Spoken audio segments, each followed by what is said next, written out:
Hello friends, today we're going to be working on a front brakes on a 2009 Ford Escape. The caliper is hanging up. I believe the problem is related to the flex hose, but we're going to replace the flex hose and the caliper just to be safe.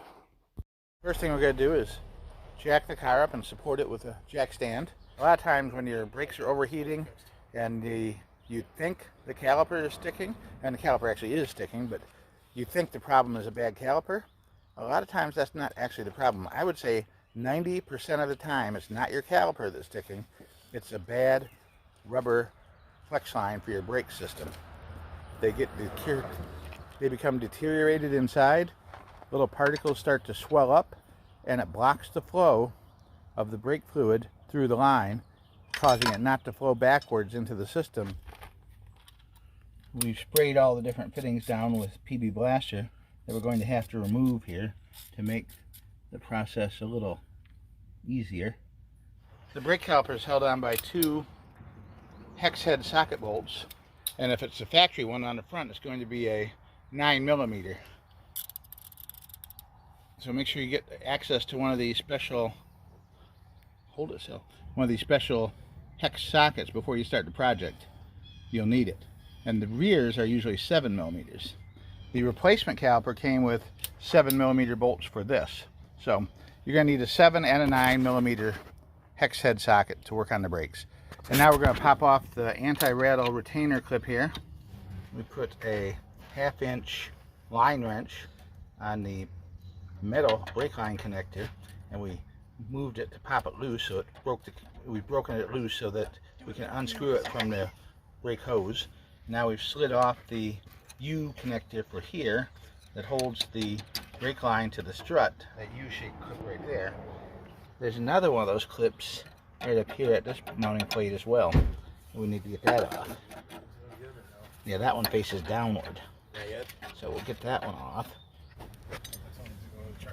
To get the hose out of the holder that braces to the strut, you get the pliers on it, wiggle it back and forth a little bit, and then rotate it, and it'll pull down and out.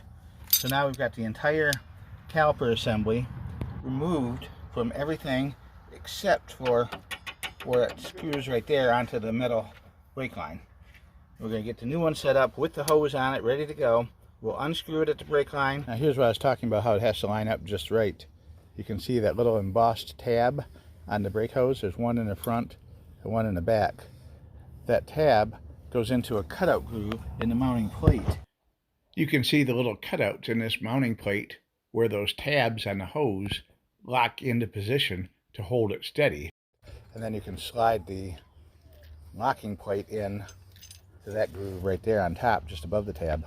This is the flexible brake hose we just removed from the front left side of the Escape.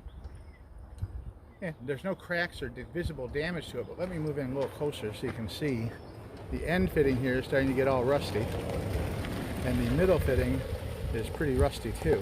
Sometimes when those get rusty like that, it contributes to the collapsing of the hose itself because the rust squeezes tighter on the rubber hose.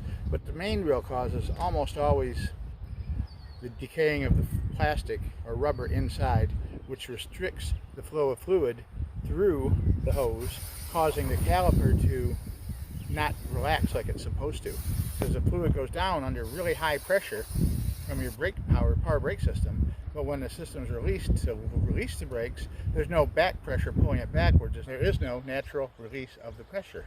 I've wiped it off, so I'm going to show you something, but you probably shouldn't do this at home.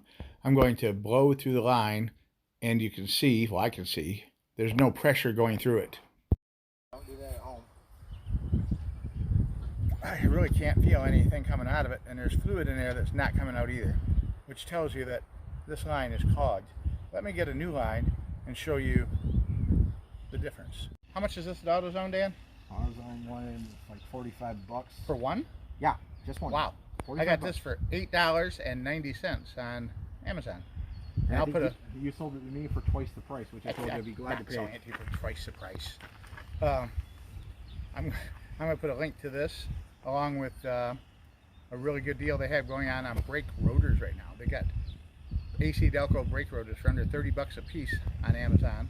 We Got a pair of them in the garage. And they've got a closeout on brake pads too that are a really good deal. So I'm going to link all this stuff in the description.